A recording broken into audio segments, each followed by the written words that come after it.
계속 듣고 싶다면 좋아요 눌러주고 구독해주세요. 당신의 좋아요 하나 우리에게 큰 힘이 됩니다. If you enjoy these real stories, leave a like and subscribe. Your support keeps these stories alive. 나는 그 다리를 처음 본 적이 없었다. 하지만 어릴 때부터 그 다리에 대한 말은 들었다. 낮에는 없고 밤에만 생기며 물 한 개가 허리를 세우는 시각에 강 위로 어둡게 펼쳐진다고, 발을 올리는 순간 발자국이 소리보다 먼저 젖는다고. 돌아오지 못한 사람들의 이야기는 늘 그 다리에서 시작해 다시는 끝나지 않았다. 서울에서 내려온 첫날, 버스는 오래된 정미소 앞에서 나를 내려놓았다. 가을 끝에 찬 기운이 말라붙은 흙 냄새와 함께 코를 찔렀고, 강 쪽에서는 고여있던 물이 뒤척이는 소리가 미세하게 섞여왔다. 해가 떨어지기 전이라 마을은 고요했지만 고요함은 평탄하지 않았다. 한참 동안 아무도 내게 말을 걸지 않았고, 심지어 강아지들조차 내 발치에 와서 냄새만 맡고 물러섰다. 내가 떠난 지 20해가 넘었다는 사실을 이 마을은 마치 내 그림자를 구분하듯 알아보고 있었다. 나는 외삼촌 집으로 곧장 갔다. 대문은 낡아진 철제였고 자물쇠는 걸려있지 않았다. 어릴 때 여름이면 이 집 마루에서 낮잠을 자곤 했다. 외삼촌은 그 다리에 대해 말하지 않았다. 아니, 어떤 날은 그건 없던 거다라고 말했고, 또 어떤 날은 밤이 길어지면 길도 길어진다는 식으로 얼버무렸다. 실종되기 전날 그는 내게 단 한 장의 사진을 보냈다. 판으로 접힌 흑백 사진. 물앙해 사이에 무언가 길처럼 흐린 줄이 놓여 있었다. 그는 메시지를 남기지 않았다. 이후로 연락은 끊겼고 그가 사라졌다는 소식만 들려왔다. 현관을 밀자 눅눅한 냄새가 먼저 들어왔다. 나무 바닥 사이로 비어있는 공간에서 올라오는 차가운 기운이 발끝을 집요하게 훑었다. 정후 스위치를 눌렀지만 불빛은 모서리에서 떨릴 뿐 방안을 밝히지 못했다. 창틀에는 먼지가 얇은 배처럼 씌워져 있었고 책상 위에는 낡은 카메라와 작은 녹음기가 가지런히 놓여 있었다. 외삼촌의 습관이었다. 무엇이든 기록해 두는 사람, 사진 속 빈자리에도 날짜를 적어두던 사람이었다. 방 가장 안쪽 낡은 장롱 아래에서 얇은 상자가 하나 나왔다. 상자는 강한계라고 적힌 마커 글씨가 번져 있었다. 상자 속의 물건들은 놀랄 만큼 조용했다. 사각거리는 비닐 소리마저 합축해진 것처럼 들리지 않았다. 나는 종이들을 하나씩 꺼냈다. 짧은 메모, 정체 모를 지도 조각, 그리고 스프링 공책. 공책 첫 장에는 크게 삐뚤게 써 있었다. 밤길은 반드시 무릎에서 시작된다. 그 문장은 이해가 되지 않았다. 하지만 다음 장에 적힌 날짜와 시간은 또렷했다. 2월 17일 0317. 반복되는 시간. 그 아래에는 파란 볼펜으로 같은 말이 빽빽하게 적혀 있었다. 소리는 물에서 먼저 사라지고 냄새가 가장 늦게 남는다. 나는 코끝으로 스며드는 비린내를 의식했다. 창문을 열지도 않았는데 강이 냄새가 방 안까지 따라 들어와 있었다. 재떨이엔 오래된 재가 굳어 있었고 재는 눌러보면 바스러질 듯하면서도 부서지지 않고 하나의 덩어리로 붙어 있었다. 손끝에 닿자 차가웠다. 불이 꺼진 지 오래인데도 온도만큼은 최근의 것이었다. 해가 저물기 전 나는 강둑으로 나갔다. 산과 산 사이로 눌린 하늘이 초저녁에 색을 띠기 시작했다. 마을은 그 시각이 되면 일찍 문을 닫는 습관이 있었다. 문을 닫으면서도 뒤를 본다. 누군가는 그런 습관을 겁이라 하고 누군가는 예의라고 했다. 나는 외삼촌이 남긴 지도 조각을 손에 쥔 채 강둑을 따라 걸었다. 갈대 사이로 바람이 스쳐갈 때마다 갈대가 아니라 내 옷깃이 먼저 흔들리는 듯했다. 어디 가시오? 뒤에서 낮고 마른 목소리가 들렸다. 돌아보니 작은 슈퍼를 하는 할머니였다. 나는 간단히 인사를 하고 강을 보러 왔다고 말했다. 할머니는 내 얼굴을 잠시 훑었다. 알아본 것 같기도 했다. 밤의 강은 없다. 그녀가 말했다. 있다면 그건 강이 아니지. 말끝이 조금 무너졌다. 그 사람도 그렇게 말했소. 그 사람. 나는 외삼촌을 떠올렸다. 할머니는 더 말하려다 그만두었고 신발 끝으로 자갈을 밀었다. 밤에 발을 씻지 마오. 마지막으로 그녀가 던진 말은 엉뚱했지만 이상하게 내 발목에 차갑게 감겼다. 어둠이 완전히 내려오기 전 나는 집으로 돌아왔다. 마루에 앉아 공책을 다시 펼쳤다. 0317. 강이 숨을 내쉬는 시간이라는 메모 옆에 짧은 녹취록이 붙어 있었다. 녹취록에는 여러 목소리가 겹쳐 있었는데 문장들은 전부 중간에서 끊겼다. 거긴 발자국이, 냄새는 아직, 그리고 마지막 줄은 금이 가서 읽히지 않았다. 종이에 금을 손톱으로 더듬자 종이 아래 마룻바닥이 아주 약하게 울렸다. 나무가 몸을 바꾸는 소리, 집이 오래되면 밤마다 나는 소리들. 그때였다. 부엌 쪽에서 툭 무언가 떨어지는 소리가 났다. 컵이 싱크대에서 미끄러졌나 싶어 자리에서 일어섰다. 발바닥에 나무에 거친 결이 느껴졌다. 부엌 문턱에서 멈췄을 때 또 한 번 툭. 그런데 바닥에는 아무것도 없었다. 그 대신 싱크대의 스테인리스 위로 아주 작은 물방울들이 점점이 놓여 있었다. 창문은 닫혀 있고 수도꼭지도 잠겨 있었다. 물방울들은 한 줄로 늘어서 있었다. 마치 누군가 젖은 손가락으로 지나간 자리처럼. 나는 무의식적으로 시계를 봤다. 벽에 걸린 작은 시계의 초침이 입이 위에서 덜컹거리다 멈추었다. 시간을 읽으려 했지만 초침이 멈춘 순간 분침도 살짝 뒤로 밀려나 있었다. 숫자는 흐려지고 유리 표면에는 내 얼굴 대신 흐릿한 강 표면 같은 것만 번들거렸다. 그때 다시 똑똑. 이번에는 내 등 뒤에서. 돌아보니 마루 끝에서부터 방까지 아주 미세한 젖은 발자국이 이어져 있었다. 사람 발자국은 아니었다. 발가락이 없었다. 둥글고 납작한 물의 무게만 있었다. 나는 천천히 뒤로 물러나며 숨을 고르려 했다. 숨이 내 안에서만 울렸다. 입술 사이로 공기가 나오지 않는 느낌. 소리는 물에서 먼저 사라진다. 외삼촌의 글이 떠올랐다. 나는 입안에서 혀를 굴려 이름을 부르려 했지만 가까스로 나온 소리는 전혀 내 여운이 아니었다. 삼촌. 공기는 고요했고 내 목소리는 물 아래에서 나온 듯 둔했다. 그와 동시에 부엌에 물방울이 하나, 둘, 셋 사라졌다. 사라진 게 아니라 다시 맺힌 것처럼 보였다. 거울 속 김처럼. 나는 싱크대 앞까지 걸어가 손바닥을 대보았다. 차가움이 아니라 온도 자체가 없었다. 그 순간 내 손바닥 밑에서 미세하게 움직이는 느낌이 올라왔다. 아주 앓는 숨 같은 떨림. 나는 손을 떼었다. 발 뒤꿈치로 바닥에 더 단단히 서 보았지만 나무 밑에 빈 공간에서 느리게 이동하는 물건의 감촉은 분명했다. 무언가가 마루 아래를 기어가고 있었다. 그것은 바람이 아니었다. 바람은 방향을 남기지만 이 움직임은 방향이 없었다. 나는 거실로 돌아와 공책을 덮었다. 불빛이 더 어두워진 것 같았다. 그러자 전화가 울렸다. 집 전화는 연결된 적이 없었다. 하지만 책상 위에 오래된 전화기가 전선도 없이 단정하게 울렸다. 첫 신호음과 둘째 신호음 사이 나는 누가 전화를 걸었는지 알 것 같았다. 외삼촌, 아니면 그가 기록하려다 끝내 적지 못한 마지막 문장의 주인. 나는 수화기를 들었다. 누구? 새우, 짧은 정적, 강둑의 바람이 모래를 밀어내는 소리 같은 마찰음이 귀를 채웠다. 그 뒤로 아주 낮은 목소리가 들렸다. 남자의 목소리였고 입술을 막고 말하는 사람처럼 자음이 망설였다. 다리는 밤에만 있습니다. 나는 말이 나오지 않았다. 고막 뒤쪽이 얼얼했다. 목소리는 이어졌다. 길이 있으면 건너야죠. 그런데 돌아오려면 다리가 두 개여야 해요. 무슨 뜻인지 이해하려는 순간 전화는 끊겼다. 딱 하고 뼈가 부러지는 소리 같은 끊김. 수화기를 내려놓자 집안의 공기가 빠르게 식었다. 밤이 충분히 깊어진 것이다. 창문 밖에 어둠이 유리까지 들어와 미세하게 결을 만들었다. 유리 표면에 아무도 서 있지 않은데 서 있는 듯한 그림자가 길어졌다. 나는 모르게 창가로 다가갔다. 거기서 강이 보였다. 아니, 강이 보이지 않아서 강이 보였다. 어둠은 물의 형태를 따라 내려앉아 있었고 그 어둠의 표면 위로 얇은 선이 생기기 시작했다. 처음에는 나무 그림자가 길게 늘어진 줄 알았다. 하지만 더 또렷해지자 나는 그 선이 직선이 아니라 어느 정도의 곡률을 가진 구조물임을 알았다. 강 양쪽의 어둑한 둔덕에서부터 중앙을 향해 점점 가늘어지는, 그러나 사라지지 않는 검은 띠. 절대로 낮에는 존재하지 않던, 그래서 시선이 머물 줄 모르던 낯선 길차. 나는 숨을 멈추었다.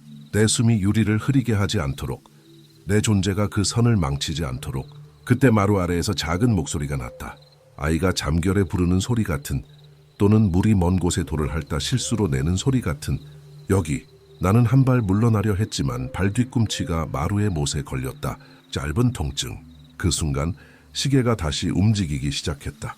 아니, 정확히 말하면 시계는 움직이지 않았고 초침이 12 위에 붙은 채 0317을 가리켰다. 소름이 서늘하게 칼날처럼 올라왔다. 외삼촌의 메모. 강이 숨을 내쉬는 시간. 나는 신발을 신었다. 문고리를 잡는 손에 힘이 들어갔다. 열려있던 모든 문은 더 크게 열렸고 닫혀있던 모든 문은 더 잠겼다. 나뭇가지가 유리창을 긁는 소리가 들렸다. 나는 불을 끄지 않았다. 불을 끄면 집이 나를 모를 것 같았다. 마당을 지나 골목으로 나서자 밤이 이미 내 발목을 적셨다. 물이 없는데 젖는 감각, 차갑지 않은 차가움. 나는 천천히 강으로 향했다. 갈대들은 몸을 웅크리고 있었고 바람은 그들을 지나치지 못한 채 계속 제자리로 돌아왔다. 강둑 위로 올라섰을 때 나는 그 선을 정면으로 보았다. 어둠 속에서도 그 선은 더 어두웠고 물 안에서도 그 선은 더 깊었다. 다리라고 부르기에는 너무 얇고 길이라고 부르기에는 너무 분명했다. 나는 첫 발을 아직 닿지 않은 곳에 올렸다. 발끝에 아무것도 없었다. 그런데 무언가 있었고 그 무언가는 내 발의 무게를 모르는 것처럼 떨었다. 그때 뒤에서 누군가가 말했다. 발을 보지 마요. 나는 고개를 돌렸다. 아무도 없었다. 아무도 없었다. 그러나 그 목소리는 내가 알고 있었다. 외삼촌과 닮았지만 더 마른 혹은 오래 말라서 바삭해진 종이 같은 목소리. 나는 다시 앞으로 고개를 돌렸다. 선은 어둠 속에서 조금 더 가까워졌다. 내 발은 아직 공중에 있었다. 그런데 발 뒤꿈치에 아주 가벼운 손이 닿았다. 젖은 그러나 물기가 없는 손. 그 손이 내 발을 살짝 앞으로 밀었다.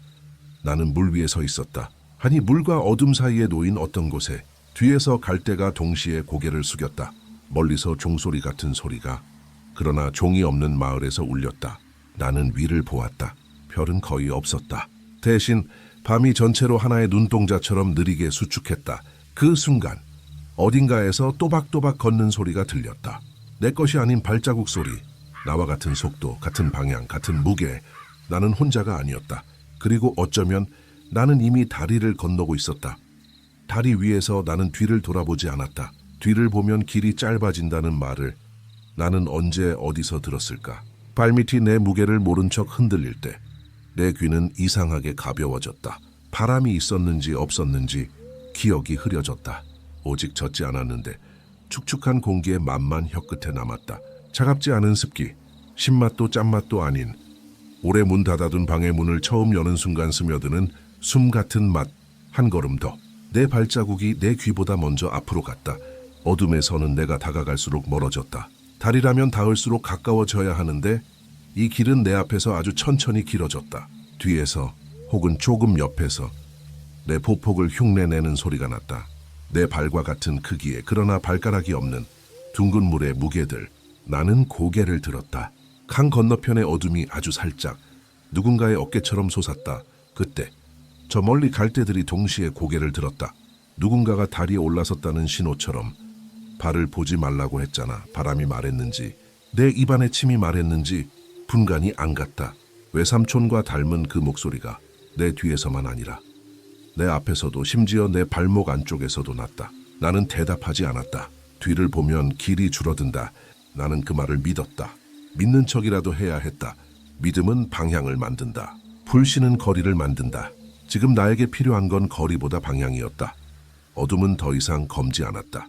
아주 오래된 필름을 현상하기 직전에 보는 회색의 막, 그 막 사이로 미세한 그림들이 번졌다. 다리에 손잡이가 없는 난간들, 난간에 없던 볏짚 묶음, 나를 기다린다는 듯 기대어 있는 검은 코트의 등. 내 기억엔 그런 건 없었다.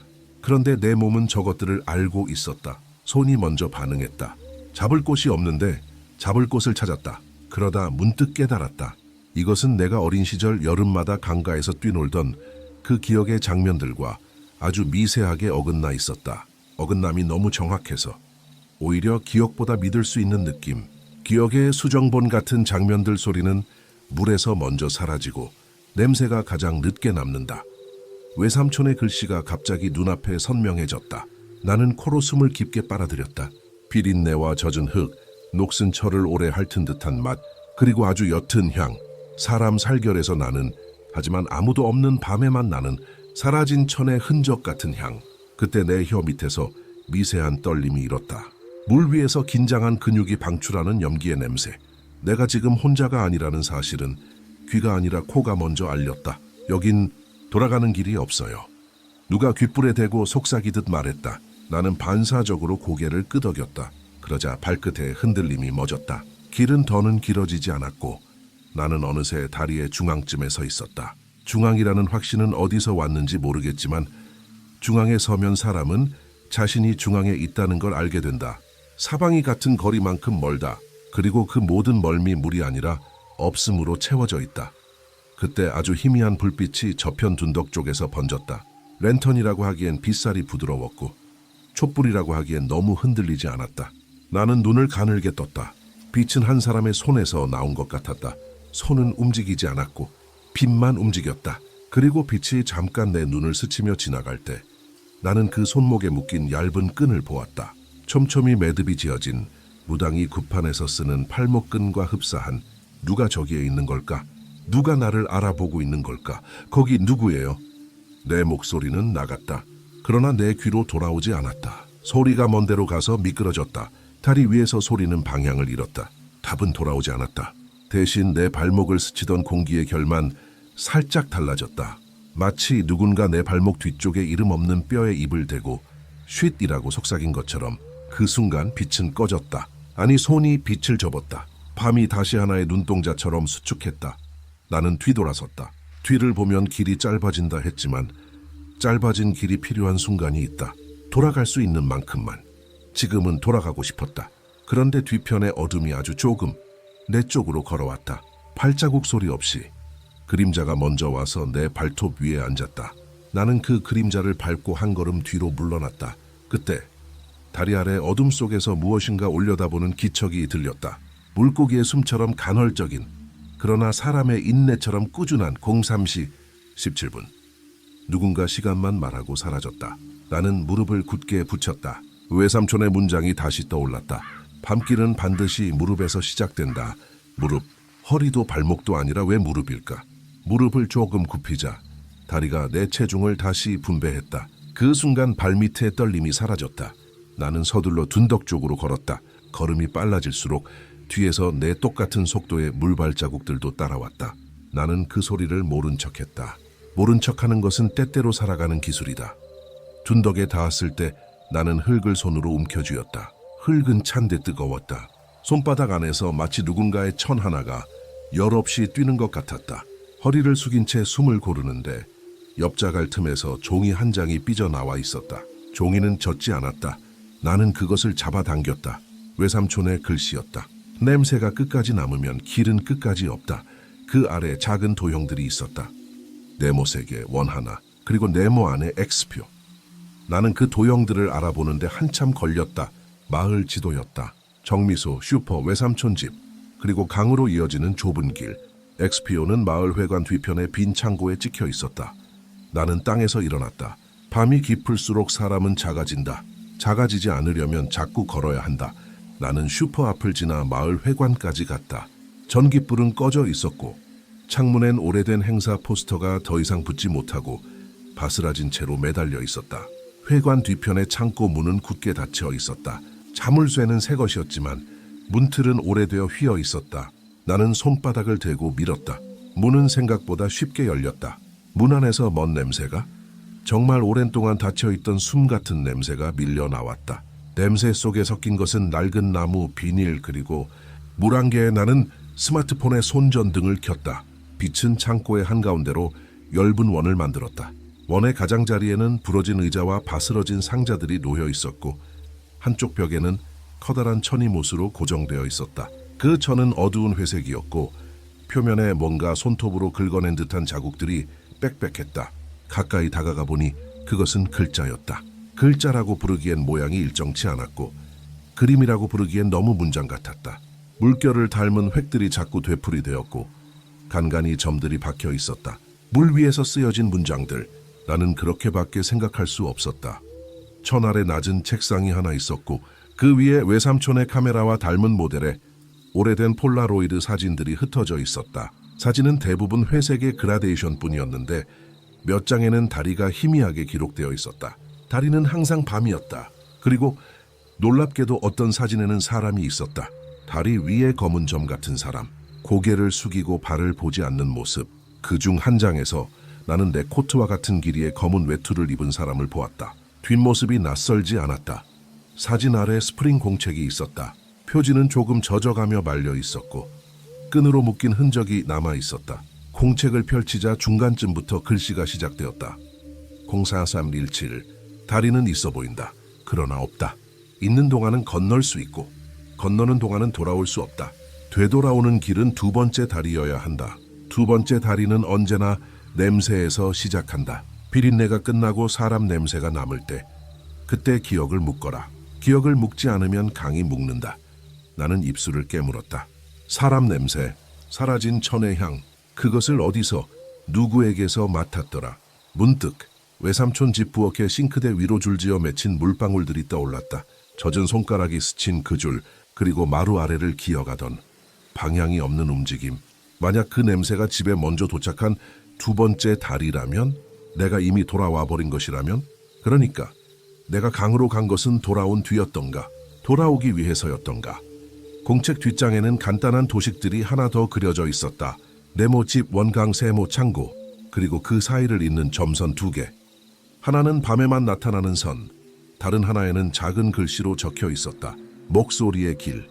눈을 떼려는 순간 창고 안의 공기가 아주 미세하게 흔들렸다.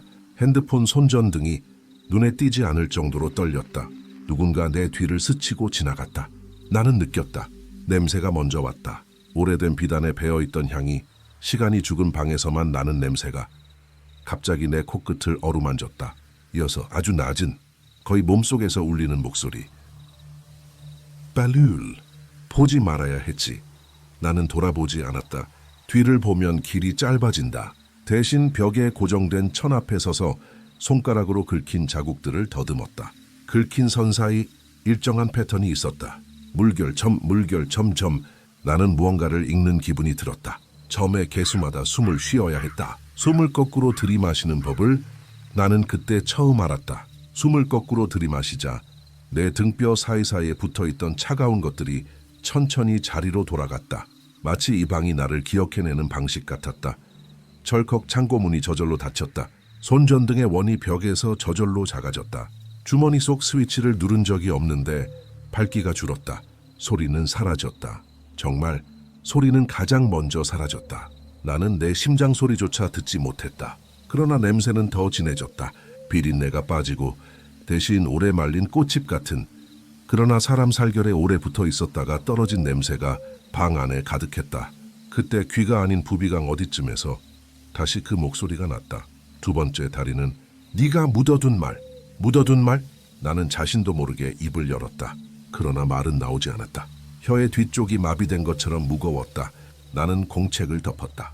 사진을 1장, 2장, 3장 집어 주머니에 넣었다. 문을 열어야 했다. 손잡이를 잡자 금속의 온도가 사라졌다. 온도가 없는 금속은 돌과 같다. 절대열이 없는, 터치에 반응하지 않는. 나는 두 손으로 문을 당겼다. 문은 열리지 않았다. 그러나 그 순간 문이 아니라 벽이 아주 가볍게 숨을 쉬었다. 벽이 숨을 쉬는 건 밤에만 가능한 일이다. 그 숨 사이로 바람처럼 가느다란 속삭임이 스며들었다. 0317에 돌아오면 너는 네가 아니다. 문득 나는 반사적으로 뒤를 보았다. 안 된다 생각하며 이미 고개는 돌아가 있었다. 뒤편의 어둠 속 천에 긁힌 글자들이 내 손전등의 마지막 남은 빛을 받아 순간적으로 반짝였다. 그리고 나는 그 사이에서 한 단어를 읽었다. 내 이름, 정확히 내 이름의 초성과 마지막 받침. 누군가 급하게 새겨 넣은 흔적. 그 글자의 획 끝에는 손톱이 부러지다가 멈춘 작은 흠집이 있었다. 여기서 누군가 내 이름을 부르다가 멈췄다. 문이 그제야 열렸다. 바깥 공기가 방 안으로 쏟아졌다. 소리가 조금 돌아왔다. 갈대가 멀리서 서로 몸을 비비는 소리. 전봇대 어딘가에서 전류가 새는 소리. 나는 뒤를 보지 않고 밖으로 나왔다. 문을 닫지 않았다. 닫으면 다시 열어야 하니까. 걸음을 옮길 때마다 내 뒤에서 같은 속도로 물발자국 소리가 났다. 하지만 이제 그 소리가 따라오는 게 아니라 앞서 가는 것처럼 느껴졌다. 앞서 가는 발자국, 목소리의 길. 나는 그 보이지 않는 선을 따라 걸었다. 슈퍼 앞을 지날 때 낮에 만난 할머니가 문틈으로 나를 훔쳐보고 있었다. 나는 고개를 끄덕였지만 할머니는 나에게 고개를 젓는 듯했다. 아니, 내 뒤쪽을 향해 고개를 젓는 건지도 몰랐다. 나는 멈추지 않았다. 외삼촌 집의 대문이 눈앞에 보였을 때 대문은 이미 열려 있었다. 마당에 들어서자 마루가 내 발을 기억해냈다. 나무가 몸을 바꾸는 소리가 낮게 울렸다. 집 안으로 들어가자마자 나는 부엌으로 갔다. 싱크대 위에 물방울들은 사라져 있었다. 대신 창틀 아래 타일 위로 젖은 자국이 이어져 있었다. 둥글고 납작한 발가락 없는 발자국. 그 자국은 거실로, 마루 끝으로 외삼촌이 쓰던 책상으로 이어져 있었다. 전화기가 울렸다. 전선 없는 그 전화. 나는 주저하지 않았다. 수화기를 들자. 이번엔 정적이 길지 않았다. 아주 가까운 곳에서 내 숨의 반대편에서 낮고 마른 목소리가 들렸다. 다리를 봤구나. 외삼촌이었다. 나는 그 사실을 목청이 아니라 뼈로 알았다. 뼈가 반응하는 목소리. 나는 물었다. 삼촌 돌아오는 길은 어디예요? 짧은 숨 수화기 속에서 젖은 종이를 비비는 소리. 네가 묻어둔 말. 그걸 꺼내. 그리고 냄새가 끝날 때까지 숨을 거꾸로 쉬어. 그러면 전화는 끊겼다. 이번엔 부러지는 소리도 딱 소리도 없었다. 마치 긴 문장을 끝내지 않고 접는 사람이 조심스레 종이를 접듯 소리가 조용히 절반으로 접혔다. 나는 수화기를 든 손을 내려놓지 못한 채로 방 안을 둘러보았다. 그때 책상 서랍이 혼자서 조금 열렸다. 안에는 낡은 봉투가 있었다. 봉투 겉면에는 내 이름이 적혀 있었다. 떨리는 글씨. 봉투 안에서는 오래된 향이 올라왔다. 외삼촌의 손목에서 나던 비누향, 그리고 내 어머니의 머릿결에서 나던 냄새. 봉투 안에는 얇은 일기장이 있었다. 표지에는 내가 잊었다고 생각하고 싶었던 해의 날짜가 찍혀 있었다. 그 해 여름, 내가 처음 강에서 발을 씻던 밤, 내가 처음 다리를 보았다고 믿었다가 다음날 모든 어른들이 그런 건 없다고 내 입을 막았던 바로 그 해. 일기장 첫 장에는 아이의 글씨로 이렇게 적혔다. 밤에만 있는 다리는 낮에 말해버리면 사라진다. 그래서 나는 말하지 않기로 했다. 그 아래 너무 익숙한 두 글자. 내 초등학교 때의 서명. 내가 묻어둔 말. 내가 누구에게도 말하지 않고 나를 지키려고 스스로 지운 기억. 그것이 지금 내 돌아올 길의 열쇠였다. 나는 천천히 숨을 거꾸로 들이마셨다. 코가 아니라 뼈들이 공기를 마시는 것처럼. 집안의 냄새가 층층이 벗겨졌다. 비린내가 먼저 휘발했다. 젖은 나무 냄새가 뒤따라 빠졌다. 마지막에 남은 것은 사람 냄새였다. 외삼촌의 비누향, 어머니의 머릿결, 그리고 낯선 누군가의 젖지 않은 손. 그 손이 다시 내 발 뒤꿈치에 닿았다. 나는 그 손을 떼어내지 않았다. 대신 일기장에 적힌 다음 문장을 읽었다. 다리를 건너던 밤 누군가 내 귀에 말했다. 발을 보지 마. 그리고 이름을 잊지 마. 내 이름이 네가 돌아갈 수 있는 유일한 다리니까. 나는 일기장을 덮었다. 그리고 작게 입술 사이로 내 이름을 불렀다. 소리는 여전히 내 귀로 돌아오지 않았다. 하지만 마루 아래에서 아주 작게 무언가가 자리로 돌아가는 소리가 났다. 바닥의 빈 공간이 다시 빈 공간에 일을 시작하는 소리. 03-17이 가까워지고 있었다. 시계는 여전히 멈춘 듯 움직였고 움직이는 듯 멈춰 있었다. 나는 신발을 벗었다. 발바닥을 마루에 붙였다.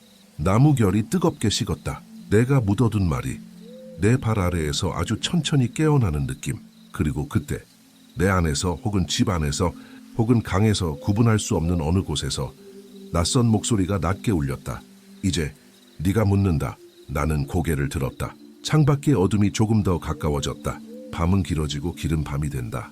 나는 나지막이 말했다. 나는 누구예요?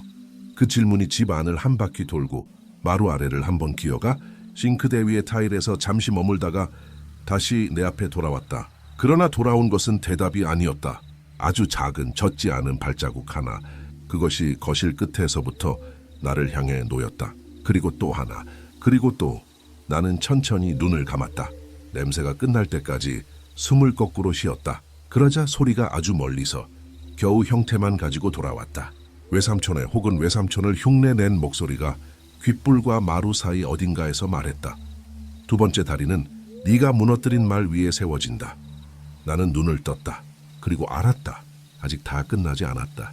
아직 다리가 하나 더 남아 있었다. 아침이 되었다.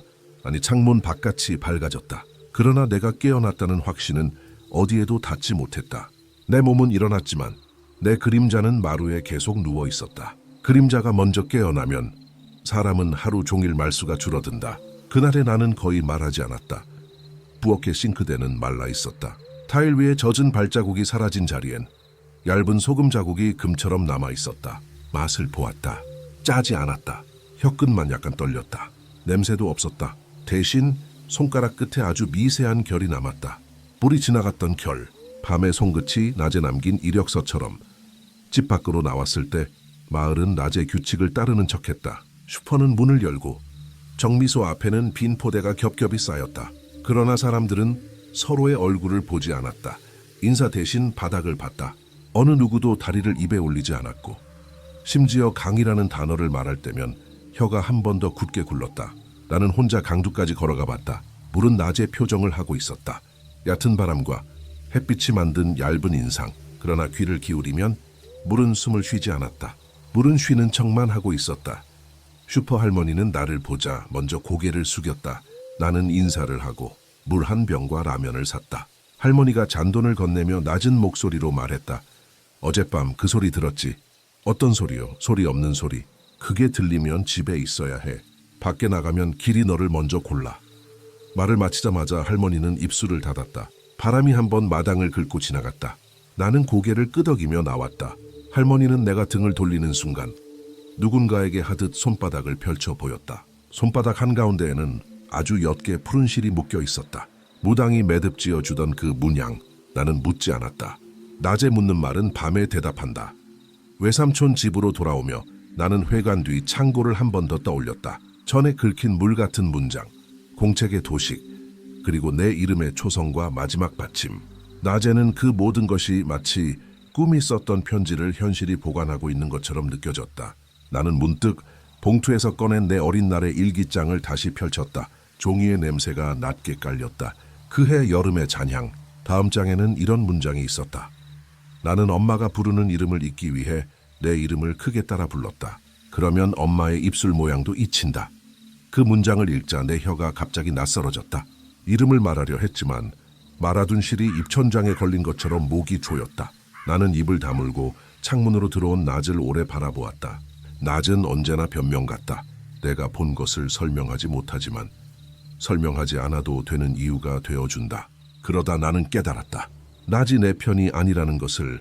전고가 지나자 졸음이 거세게 밀려왔다. 나는 방에 누워 눈꺼풀을 반쯤 내려두었다.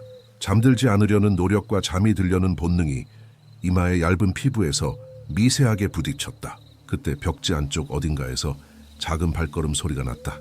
벽지를 걷는 발, 발가락이 없는 둥글고 납작한 무게. 그 발이 벽을 가로질러 내 베개 옆까지 걸어왔다. 나는 눈을 감았다. 그리고 아주 조용히 숨을 거꾸로 들이마셨다. 밤에 했던 방식, 이마뼈가 공기를 마시고 광대뼈가 공기를 내보내는 방식. 그러자 소리는 사라졌다. 냄새만 남았다.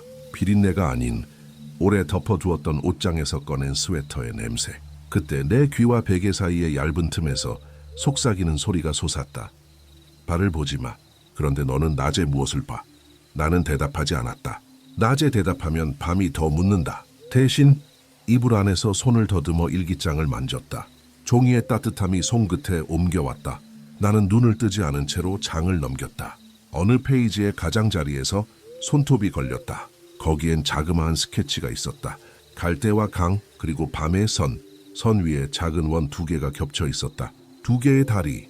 아이의 손으로 그린 것인데도 선에 떨림이 없었다. 마치 내가 그린 것이 아니라 다리가 내 손을 빌려 스스로 그은 것처럼 문득 집전화가 울렸다. 낮에도 울릴 수 있나? 그 소리는 밤의 소리였다. 낮의 공기 속에서 밤의 진동으로 울렸다. 나는 벌떡 일어나 수화기를 들었다. 정적이 짧게 흘렀고 바람이 모래를 들어 올리는 소리가 한번 스치더니 목소리가 내려왔다. 오늘 밤은 내려가지 마. 외삼촌의 목소리. 그러나 끝에 억양이 약간 비틀렸다. 내가 아는 말씨보다 한 박자 늦었다. 나는 조심스럽게 물었다. 삼촌, 창고의 천은 누가 긁었어요? 잠시 침묵, 그리고 아주 낮고 빠른 속삭임. 물 위에서 쓰는 글은 네가 읽는 순간 네가 쓴 게 돼. 그럼 내 이름은요, 네가 처음 지운 이름이니까 네가 다시 써야 해. 전화가 끊겼다. 나는 수화기를 내려놓고 한동안 침묵을 집안 가득 쏟아두었다. 그 침묵이 가라앉을 즈음 현관에서 발자국 소리가 났다. 누군가가 들어왔다. 아니, 들어온 형태가 현관의 공기를 흔들었다. 나는 천천히 나가보았다. 신발장 앞에 젖은 자국이 하나, 둘, 셋. 발가락 없는 둥근 물의 무게. 그 자국은 방으로 이어졌다가 마루 기둥 앞에서 멈췄다. 그리고 그 자리에서 아주 조그만 물소리가 났다. 고인 물 위로 바람이 불 때 생기는 소리. 고여 있지도 않은 물에서 나는 말했다. 혼잣말처럼 아니면 들으라고. 오늘 밤은 내려가지 않아. 그러자 마루 아래가 미세하게 웅 하고 울렸다. 만족인지 경고인지 분간이 안 갔다. 그 음이 가라앉기 전 나는 가방을 챙겨 밖으로 나갔다. 어둠은 아직 멀었지만 그림자는 낮의 끝자락에서 밤의 첫 발을 준비하고 있었다. 나는 회관 뒤 창고로 향했다. 창고 문은 낮에 보는 것처럼 가벼웠다. 문고리를 돌리자 바로 열렸다. 안은 여전히 냄새가 겹겹이 쌓여 있었다. 비닐 오래된 나무 그리고 얇은 향. 나는 핸드폰 손전등을 켜고 천 앞으로 다가섰다. 밤에 보던 글자들은 낮에도 거기에 있었다. 그러나 모양이 약간 달랐다. 물결의 강역이 멀어지고 점의 개수가 들쭉날쭉했다. 마치 낮이 밤의 문장을 조심스럽게 오역해 놓은 것처럼. 나는 손가락으로 가장 마지막 줄을 더듬었다. 거기에는 분명히 내 이름의 초성과 받침이 있었어야 했다. 그런데 없었다. 대신 작은 구멍이 한 개 뚫려 있었다. 손톱이 빠져나간 자리 같은 떴다 바닥에 흩어진 폴라로이드 중 하나가 부서진 의자 아래로 미끄러져 있었다. 나는 몸을 숙여 그것을 빼냈다. 사진에는 다리가 흐릿하게 찍혀 있었다. 그리고 다리 위에 두 개의 점, 사람 같은 그림자 두 개. 한 점은 고개를 숙였고 다른 점은 내 쪽을 보고 서 있었다. 카메라를 든 사람을 향해. 그 얼굴은 보이지 않았다. 하지만 나는 이상하게 알 것 같았다. 그 사람이 내가 아니면 외삼촌일 거라는 걸 혹은 둘 다일 거라는 걸 공책을 펼쳐 다음 페이지를 확인했다. 거기엔 연필로 급히 적은 줄들이 있었다. 낮에는 발을 보아도 된다. 그러나 발을 보는 순간 발이 너를 본다. 발은 너보다 먼저 걷는다. 그러니 낮에 걷는 길은 너의 길이 아니다. 공책 끝장에는 낡은 봉투 조각이 붙어 있었다. 떼어내자 안에서 작은 실타래가 나왔다. 푸른색 슈퍼할머니의 손바닥에 묶여있던 그것과 같은 실. 매듭이 여러 개 겹쳐 있었다. 매듭 사이에 아주 작은 글씨가 새겨져 있었다. 0317. 나는 그 실을 팔목에 한 바퀴 감았다. 차갑지도 따뜻하지도 않았다. 대신 맥박의 모양이 달라졌다. 맥박이 시간을 대신 뛰기 시작했다. 창고 밖으로 나왔을 때 하늘은 이미 푸른빛을 잃고 있었다. 나는 곧장 슈퍼로 향했다. 할머니는 나를 보자 눈으로만 물었다. 나는 팔목의 실을 보여주었다. 할머니는 고개를 끄덕이며 작은 종이를 내밀었다. 슈퍼 영수증의 뒷면에 송을씨가 있었다. 냄새가 사라질 때까지 셋을 세어라. 그러나 숫자를 입 밖으로 내지 마라. 네가 센 숫자는 길이 안다. 길이 알면 너보다 먼저 도착한다. 나는 종이를 접어 주머니에 넣었다. 할머니는 문득 내 어깨를 가볍게 눌렀다.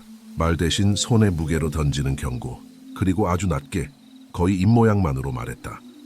오늘 밤 다리는 두 개가 아닐 수도 있어. 돌아오는 길에 바람이 바뀌었다. 강 쪽에서 불던 바람이 산 쪽으로 기어갔다. 갈대들이 서로 몸을 맡기지 못하고 제 그림자와 부딪혔다. 집에 도착하자마자 전화가 다시 울렸다. 세 번째 신호음이 오기 전 나는 들었다. 수화기 너머의 숨이 아니라 수화기 안쪽의 벽이 숨 쉬는 소리를. 네가 묻어둔 말 가져왔지. 그 목소리는 외삼촌이었고 동시에 외삼촌이 아니었다. 나는 거짓말을 하지 않기 위해 침묵했다. 침묵은 때때로 정직의 마지막 형태다. 목소리가 계속했다. 밤이 너를 기다리는 게 아니라 네가 밤을 기다린다. 그러면 밤은 길이 된다. 네가 묻어둔 말로 다리를 세워라. 다리가 하나뿐이어도 네가 하나 더 만들 수 있다. 어떻게요? 숨이 잠깐 흔들렸다. 그리고 또박또박한 말, 이름을 반대로 불러. 전화는 그 말과 함께 사라졌다. 나는 귀를 떼지 못하고 수화기에 얼굴을 대고 있었다. 이름을 반대로, 내 이름의 획들을 거꾸로 쓰듯, 발음을 뒤집듯, 입술이 어색하게 움직였다. 혀가 길을 잃었다. 낮은 어느새 저물고 있었다. 벽에 걸린 시계는 멈춘 것 같았고 창밖의 그림자가 집안의 모서리를 하나씩 차지해갔다. 삼촌 실칠이 오기 전에 나는 집안을 정리했다. 마루 아래의 빈 공간이 내 발을 기억할 수 있도록 가구를 원래 자리로 밀었다. 부엌 싱크대는 깨끗이 닦았다. 물이 맺힐 자리를 먼저 만들어 두는 것처럼. 책상 위에 일기장을 펼쳐두고 사진 3장을 옆에 나란히 놓았다. 2점이 찍힌 사진, 다리만 흐릿한 사진, 그리고 아무것도 없는 회색의 사진. 등 뒤에서 물발자국 소리가 아주 천천히 시작되었다. 이번에는 멈추지 않았다. 거실 끝에서 마루 중앙까지. 그리고 내 뒤에 와서 내 그림자 위에 앉았다. 나는 숨을 거꾸로 쉬었다. 비린내가 먼저 빠져나갔고 젖은 나무 냄새가 뒤를 따랐다. 마지막에 남은 사람 냄새가 아주 오래 머물렀다. 그 냄새가 끝나갈 즈음 시계가 0317을 가리켰다. 초침은 시 위에서 떨었다. 나는 내 이름을 반대로 아주 천천히 불렀다. 혀끝이 낯선 방향으로 돌아갔다. 발음이 뒤엉켰다. 내 귀로 돌아오지 않는 소리가 방을 가로질렀다. 그러나 마루 아래에서 무언가가 자리로 돌아가는 소리가 났다. 이번에는 확실했다. 돌아가는 것이 있었다. 문이 스스로 열렸다. 밤이 집 안으로 들어왔다. 강의 냄새가 없었다. 대신 말의 냄새가 있었다. 오래 묻어둔 문장이 흙에서 꺼내질 때 나는 냄새. 종이와 손가락과 침묵이 섞인 냄새. 나는 신발을 신지 않았다. 맨발로 마당을 지나 골목으로 나섰다. 발바닥이 젖지 않았는데 젖어 있었다. 물이 없는 물의 무게가 발 아래에서 올랐다. 강둑에 도착했을 때 다리는 아직 없었다. 그 대신 어둠이 아주 얇게 쌓여 있었다. 그 얇은 층이 내 숨과 박자를 맞추었다. 하나, 둘, 셋. 숫자를 입 밖으로 내지 않은 채 나는 속으로만 셌다. 그러자 어둠의 층 사이에서 선이 생겼다. 선은 달이었다. 그러나 그 밤의 다리는 해가 질 때 보았던 그것과 다르게 시작점이 두 곳이었다. 마을 쪽 둔덕에서 한 줄, 회관 쪽 숲에서 한 줄, 두 줄이 물 위에서 느리게 서로를 더듬다가 내 앞에서 교차했다. 나는 알았다. 오늘 밤 다리는 두 개가 아닐 수도 있다는 할머니의 말. 다리가 하나고 내 말이 하나 더여야 한다. 내 뒤에서 속삭임이 따라왔다. 발을 보지 마. 나는 고개를 들었다. 숨을 거꾸로 쉬었다. 그리고 내가 묻어둔 말을 다시 꺼내어 반대로 불렀다. 내 이름이 뒤집힌 발음이 밤의 표면을 긁었다. 물이 없는 물에서 작은 파문이 번졌다. 그 파문이 다리의 시작점에 닿는 순간 무언가가 내 발뒤꿈치를 가볍게 밀었다. 젖지 않은 손. 나는 한 걸음 선 위에 올랐다. 그리고 또 한 걸음 던그 뒤에서 내 발자국과 같은 속도에, 그러나 조금 앞서는 물발자국 소리가 이어졌다. 나는 알 수 있었다. 내가 걷는 길이 내 길이 아닐 때 나는 소리. 오늘 밤 길은 먼저 도착해 있었다. 나는 그 뒤를 따라가야 했다.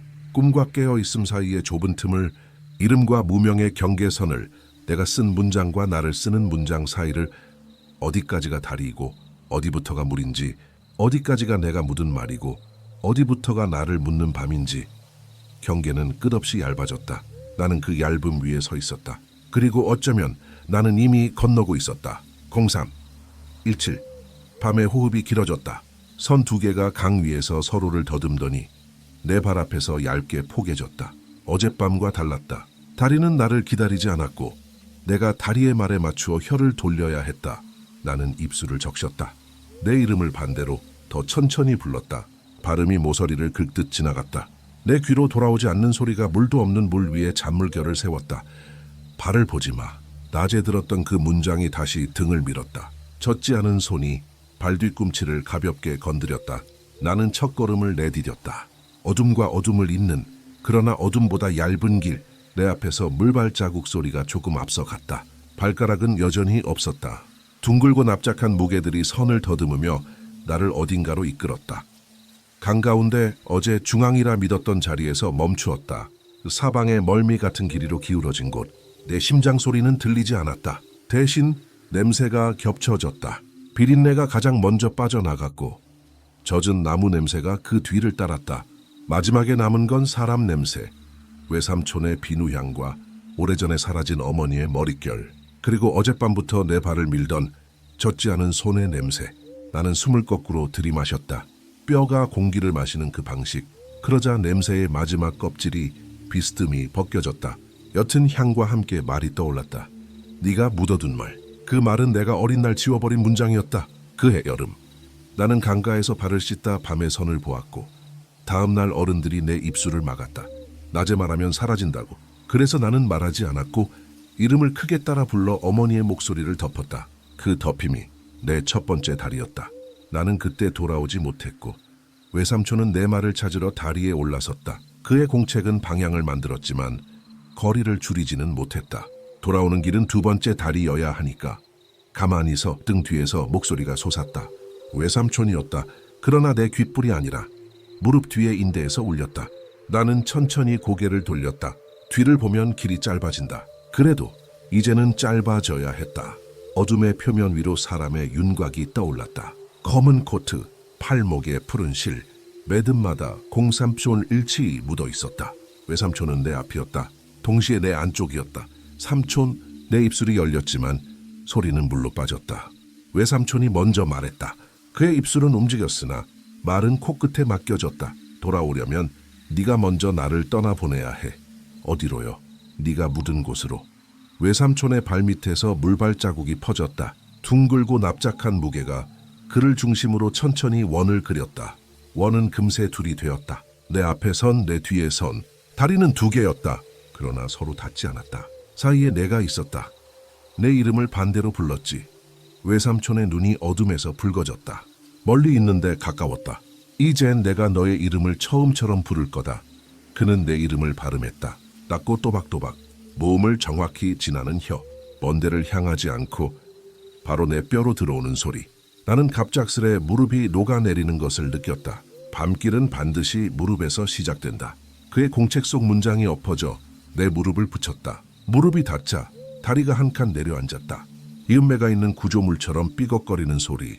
아니, 소리 없이 나는 소리가 강을 가로질렀다. 나를 건너가. 외삼촌이 말했다. 그 말은 명령이 아니었다. 다리의 법칙이었다. 나는 한 발을 내밀었다. 두 번째 선 위에 내 말의 그림자를 올려놓았다. 내 이름이 뒤집힌 발음이 발바닥에서 다시 났다. 그때 벽에서 들리던 발걸음 이 사방에서 동시에 시작되었다. 둥글고 납작한 무게들이 다리 바깥을 걷기 시작했다. 그들은 물 위를 걷지 않았다. 공중의 얇음을 딛고 걸었다. 내가 묻은 말들이 각각 발을 얻어 나를 애워싼 것처럼 발을 보지 마. 외삼촌의 입모양만 남았다. 나는 눈을 들었다. 저편 둔덕에 어젯밤 보았던 빛이 떴다. 손목에 매단 작은 불. 이번에는 흔들렸다. 누군가 울고 있었다. 바람이 아닌 벗겨지는 냄새가 흐느꼈다. 나는 그 울음을 맡았다. 오래 덮어둔 상자에서 꺼낸 편지가 공기와 닿을 때 나는 울음. 그 울음은 내 것이었다. 미안해. 내가 먼저 말했다. 누구에게인지 몰랐다. 어머니에게, 외삼촌에게, 내 어린 날의 입술에게, 혹은 강에게. 말이 공기에서 구겨졌다. 그 구김이 무릎 사이로 내려왔다. 무릎이 울었다. 그러자 다리는 조용히 길어졌다. 이번엔 멀어지지 않았다. 도착의 방향으로만 늘어났다. 나는 달리지 않았다. 다리 위에서는 달리면 길이 먼저 도착한다. 나는 걸었다. 하나, 둘, 셋. 숫자를 입 밖으로 내지 않은 채. 냄새는 거의 끝에 닿아 있었다. 비린내는 진작 사라졌고 젖은 나무 냄새도 흐려졌으며 마지막 사람 냄새가 엷은 잿빛처럼 갠 뒤였다. 냄새가 끝나면 길도 끝난다고 외삼촌의 종이에 적혀 있었다. 그러니까 끝나기 직전에 나는 도착해야 했다. 둔덕이 가까워졌다. 땅은 아직 땅이 아니었다. 땅이 될 예정인 어둠이 내 발을 맞았다. 그때 등 뒤에서 전화가 울렸다. 전선 없는 집전화에 불가능한 벨소리. 나는 멈추지 않고 귀를 기울였다. 소화기는 없었지만 벨소리는 내 왼쪽 광대뼈에 걸렸다. 지금 멈추면 너는 네가 아니다. 외삼촌의 목소리였다. 동시에 내가 언젠가 남길 목소리였다. 끝까지 가. 그리고 나를 낮에 말해. 낮에요? 나는 속삭였다. 낮에 말하면 사라지잖아요. 그래서 사라져야 한다. 그 말이 강 위를 덮었다. 사라져야 돌아온다. 밤은 너를 지키지 않아. 나는 고개를 끄덕였다. 그리고 한 걸음 둔덕에 올랐다. 흙이 아직 준비가 덜 된 표정으로 발바닥을 받았다. 도착했다. 도착의 냄새는 없었다. 대신 조용한 빈자리의 냄새가 펼쳐졌다. 그 냄새는 방 하나의 크기였다. 나는 숨을 정상으로 돌렸다. 뼈가 아니라 폐가 공기를 마시도록. 그러자 소리가 돌아왔다. 갈대가 서로의 그림자를 건드리는 소리. 멀리서 전봇대가 낮게 우는 소리. 그리고 뒤에서 무엇인가가 조용히 접히는 소리. 나는 뒤돌아봤다. 금지였지만 마지막에는 허용되는 반칙처럼 다리는 있었다. 그러나 동시에 없었다. 다리의 선들은 내 눈앞에서 아주 얇게 겹치다가 극히 작은 수준으로 분리된 채 사라졌다. 사라지는 쪽에서 외삼촌이 서 있었다. 팔목에 푸른 실이 무겁게 드리워졌다. 그는 입을 열었다. 입술은 가라고 말했지만 내 귀에는 아무 소리도 닿지 않았다. 대신 내 가슴뼈 사이에서 한 장의 종이가 뒤집혔다. 그 종이의 뒷면에 짧게 적혀 있었다. 나를 낮에 말해. 다리는 접혔다. 강은 원래의 표정을 되찾는 척하며 숨을 멈췄다. 나는 둔덕의 흙을 움켜쥐었다. 손바닥에 남은 건 흙이 아니라 냄새의 그림자였다. 주머니에서 일기장을 꺼냈다. 그의 여름의 종이 냄새가 밤의 끝자락과 섞였다. 나는 펜을 찾았다. 없었다. 손가락으로 종이의 가장자리부터 눌러 글자를 새겼다. 낮이 오기 전에 준비해야 했다. 낮에 말하는 연습을 날이 밝았다. 나는 외삼촌 집 마루에 앉아 핸드폰의 녹음 버튼을 눌렀다. 낮의 공기는 설명이 서툴렀다. 그래도 설명해야 했다. 나는 천천히 말했다. 밤에만 나타나는 다리를 봤습니다. 외삼촌을 보았습니다. 다리는 두 개였습니다. 하나는 밤에 선, 하나는 제가 묻어둔 말. 돌아오는 길은 냄새가 끝나기 전에 도착해야 했고 저는 이름을 반대로 불렀습니다. 이제 낮에 말합니다. 그 일은 있었습니다. 녹음이 끝나자 방안이 아주 잠깐 덜 무거워졌다. 그때 집 전화가 울렸다. 이번엔 진짜로 낮의 방식으로 나는 수화기를 들었다. 조우퍼 할머니의 숨소리가 뚝뚝 떨어졌다. 왔구먼. 무엇이었고 낮의 다리. 나는 대답하지 않았다. 대신 회관 뒤 창고로 향했다. 날이 선명할수록 창고의 냄새는 얌전해졌다. 문을 열자 밤의 글자들은 대부분 지워져 있었다. 물결과 점들이 말라서 떨어진 자리엔 작은 흠집만 남았다. 그러나 한 곳, 내 이름의 초성과 마지막 받침이 새겨졌던 모서리에는 새로운 선이 있었다. 누군가 밤사이에 덧그은 듯한 얇은 획. 그 옆에 작게 낯익은 글씨. 낮에 말하면 사라진다. 사라진 자리로 돌아온다. 나는 천을 접어 올렸다. 못이 하나 빠졌고 그 못이 떨어져 바닥에서 둔탁하게 눌렸다. 소리는 이상하게 멀었다. 대신 냄새가 먼저 왔다. 낮인데도 사람 냄새가 한 겹 얹혔다. 외삼촌의 비누향, 아니 그와 닮았지만 더 옅은 나와 닮은 향. 방 모서리에서 바람이 들었다. 바람은 바람이 아니었다. 접히는 종이의 움직임. 삼촌. 나는 불렀다. 낮의 발음으로 똑바로. 답은 돌아오지 않았다. 대신 벽지 뒤쪽 어딘가에서 새로운 발걸음이 시작되었다. 발가락 없는 둥근 물의 무게. 그러나 이번엔 물기가 없었다. 마른 발소리. 내 뒤에서 마루에서도 같은 소리가 났다. 집 전체가 같은 방향으로 걷기 시작했다. 그때 깨달았다. 밤의 다리는 사라졌지만 낮에도 길은 있다. 이름과 냄새와 문장으로 있는 목소리의 길. 나는 집으로 돌아와 현관 앞에 서 있었다. 문턱에 젖지 않은 발자국 하나가 새로 생겨 있었다. 둥글고 납작한. 그러나 길이가 어제보다 조금 길었다. 자라는 발. 나는 그 위에 내 맨발을 포개 보았다. 크기가 같아졌다. 발이 나를 보기 시작하던 낮의 문장. 낮에 걷는 길은 너의 길이 아니다가 다시 떠올랐다. 그러나 지금 발은 나를 보면서도 내 발을 허락했다. 길이 먼저 도착해도 나를 흘리지 않았다. 전화기가 한 번 더 울렸다. 수화기 너머의 목소리는 마침내 낮의 외삼촌이었다. 기록해라. 짧고 단단했다. 그리고 망각해라. 둘 다 해야 다리가 선다. 뭘 잊어요. 나. 숨이 반박자 비틀렸다. 그리고 네가 묻은 말. 다리를 남기려면 우리는 빠져 있어야 한다. 통화는 거기서 끊겼다. 나는 오래 서 있었다.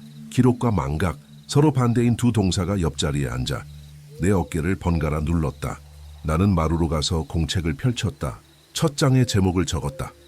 밤에만 나타나는 다리, 낮의 기록, 그리고 밑에 작은 글씨로 덧붙였다. 쌉초빌 칠에 나는 내가 아니다. 그러나 낮 공말 챈채는 내가 된다. 펜 끝에서 잉크가 잠깐 멎었다. 창문을 가만히 올려다 보았다. 강은 낮의 표정을 하고 있었다. 물은 쉬는 척을 했다. 나는 알았다. 오늘 밤 다리는 나타날 수도 있고 나타나지 않을 수도 있다. 중요한 건 낮에 말하는 일이었다. 나는 천천히 집 밖으로 나갔다. 슈퍼 앞에서 할머니와 눈이 마주쳤다. 그녀는 팔목에 푸른 실을 보여주며 웃지도 울지도 않았다. 나는 고개를 숙였다. 말하지 않았다. 말하지 않는 것도 말이었다. 길은 내 침묵의 모양을 외워둘 것이다. 마을을 돌아 강둑으로 갔다. 햇빛이 얇게 퍼졌다. 바람은 말의 뒷면을 들추듯 갈대를 훑었다. 나는 둔덕 위에 섰다. 어젯밤에 선은 없었다. 그러나 아주 희미하게 내 발보다 반걸음 앞에서 가볍게 마르는 소리가 났다. 물이 없는데 마르는 소리. 나는 눈을 감았다. 가슴 속에서 종이 한 장이 또 뒤집혔다. 냄새는 없었다. 소리도 곧 사라졌다. 마지막으로 남은 것은 질문이었다. 그 모든 게 환각이었나 아니면 기록해야 할 역사였나. 나는 입술을 떼어 낮의 발음으로 대답을 만들려 했다. 그러나 대답은 나오지 않았다.